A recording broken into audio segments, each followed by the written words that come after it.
Working on that Armory sporting room today, folks, and we're making great progress. I got cans of spray foam here to make the vapor barrier work.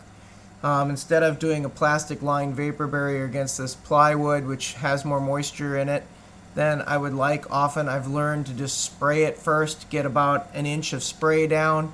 I buy it off of Amazon. It's fairly cheap. You can get it like in a 48 pack and quick spray all the joists. And then while that's drying up top, some of the deer stands have come in for the safety shooting platform that we want to put up top. Basically, it's, a tree deer stand that we want to use to teach shooters how to shoot downward angles better and be safe with, particularly 4-Hers, FFA, and scouts. And that came in today, so I'm going to turn my boys loose on building these and getting them put together, because the seats got to get put on them, the cables got to get put on them. The ones I choose to buy here were from Hawk. They're pretty nice. They should last for our demonstration purposes and for teaching kids how to shoot at downward angles off this room. So I'm just kind of letting the boys learn how to put them together. It's a nice, fun thing for them to do while the ceiling is drying with the foam.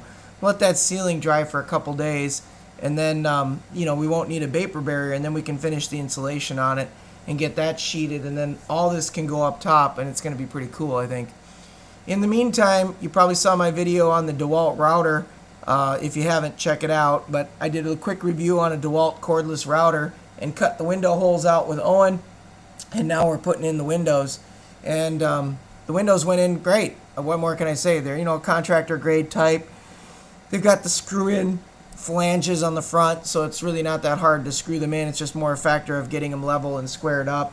I'm really hoping they hold up well with, arrows and pellets and stuff flying, through the opening when we open them. We have the screens off because obviously you're not going to want screens if this is a sporting room, where you can go in here and work on a black powder or make a reloaded shell or shoot out the window with the archery or the pellet guns or what have you. So windows went in fairly well. And then once the windows were in, my daughter here is taping some things off so we can spray foam the edges well.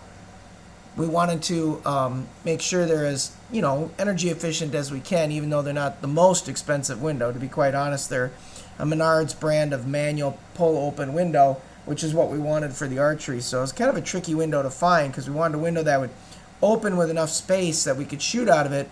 So we had to use like a fire egress window and use that. And then we didn't want one that cranked out. We wanted to pull in to divide the shooters. So she's taping them off, and we'll get that spray foamed in too with that, what do you call it, DAP or GAC or whatever it is, low expansion foam. And then we're in the inside here. As long as we're working on that, you can see that the floor isn't in this shot, but I just kind of wanted to show you the windows. I've already showed you in the previous video the floor is in, but I'm going back to get kind of the windows in on this video because this was more kind of the outside framing part. But we've got the flashing tape on. We've got it spray foamed in. Really turned out nice on the windows. I'm really impressed with how well that worked. I can't say enough, and I hope they hold up well. So, we cleaned out everything inside. We put the floor in, and believe it or not, we took a quick floor carpet tile and we put that in the ceiling. I know that sounds kind of crazy, but I built this room so that it's not tall enough to allow you to sky bust easy. I did that on purpose for a 6'2" person or a person that's 5'10" shooting a 40-inch bow. I don't want them to be able to go up too high, but that means that their cams could touch the top of the ceiling. I don't want to be damaging people's cams, so I took carpet tiles and stapled them to the top of the ceiling. The other thing is that by doing this, it gives me some sound deadening, and that was kind of nice. I was really pleased with how this turned out. So yes, it is a sticky-backed carpet tile that has been stapled to the top of the ceiling. Then out here at the range, just behind the turkey at the moment, we do have the direct burial wire in the ground, and we are putting an outlet down here for a future projector so that I could eventually project and shoot at the big wall in the back. So it needed an outlet. So I'm using a 4x6, which would make it kind of hard to shoot the outlet. Doesn't mean they can't stick an arrow in the 4x6, but I think it would be hard to get through and damage it. And I'm mounting that out here. So we're getting that done. As you can see, we're also trimming up things. Now this is a little bit later shot on the windows because you saw the stairs was in the previous video, and it is in here, but we're putting the bottom edging on, and I'm just doing it in pine, folks, just a simple, nice pine room. So once we got that done, the top was finally dry. So this foam that's up here isn't very thick. It's probably between a ½ inch and an inch, and it acts as a vapor barrier. So then we rented ourselves one of these blowers from Menards, and we're putting the puffy fluffy up here. So trying to use the batting and just encase this. So Owen is going along with formaldehyde free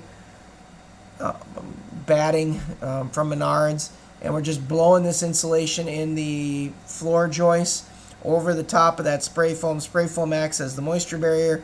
This acts then as the major source of insulation, and then we're going to sheet over the top of this and be done. And then we'll have basically kind of like a mezzanine up here, or loft, whatever you want to call it. And then that's where we're going to put the shooting railing up, and we're going to make it so that we can teach kids how to shoot downward angles. We're going to make it so I can teach them tree stand safety, and we're going to make it so that they can, use the range to its fullest potential, which would be 30 yards with an elevated height of about 12 feet. So I think that'll work great. As far as sheeting goes, again, because of affordability, we're using tongue and groove 3/4 inch OSB, and we're leaving a little bit for expansion because it's built. This room is built pole barn style. So my daughter here is just putting some caulk in between the joints just to seam it out a little bit, because we left an 1/8 inch gap on all the plywood surfaces to prevent bowing. Added the light to the top of the ceiling right above this, which is really nice, and now you can walk all over this. It's just a simple LED. It's equivalent to a high density light in its day.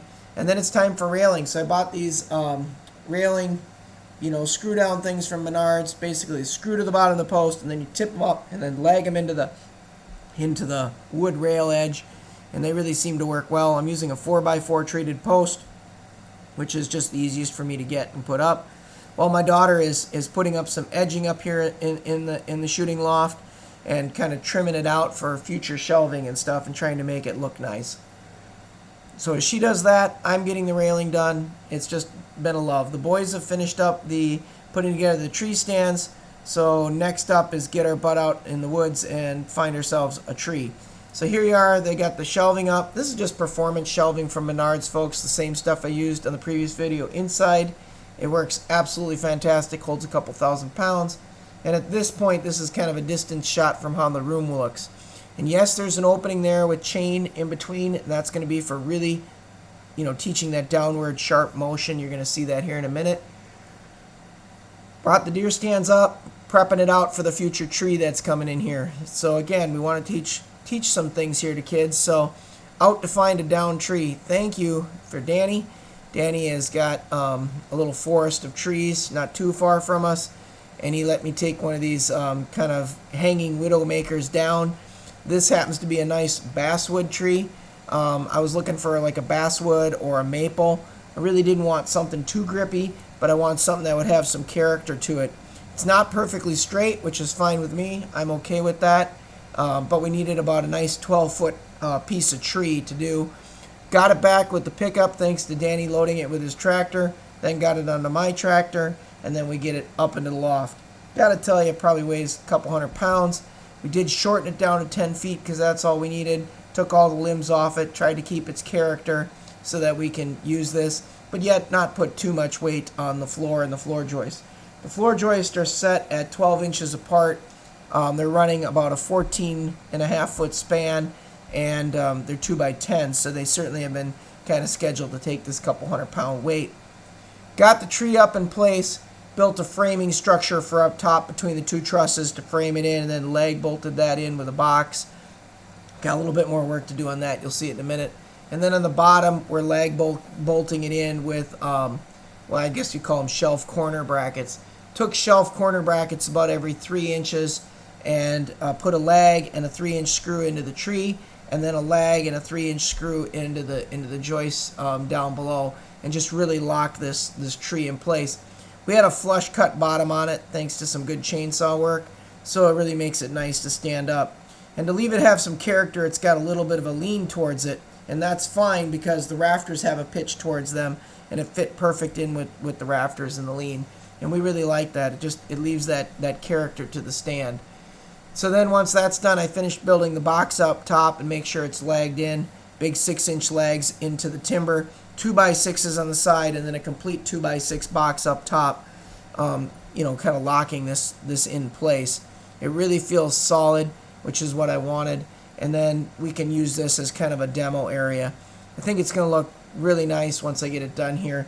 And then we get the stands on it. I didn't have time to put bow hangers on this yet. I do intend on putting a bow hanger to teach people how to pick up and off the bow from bow hangers carefully. And as you can see, the first deer stand I think is about 7 or 8 inches up. And then the next one is about 1.5 feet, so you can step on the stands to get to it. You don't need to use any hooks.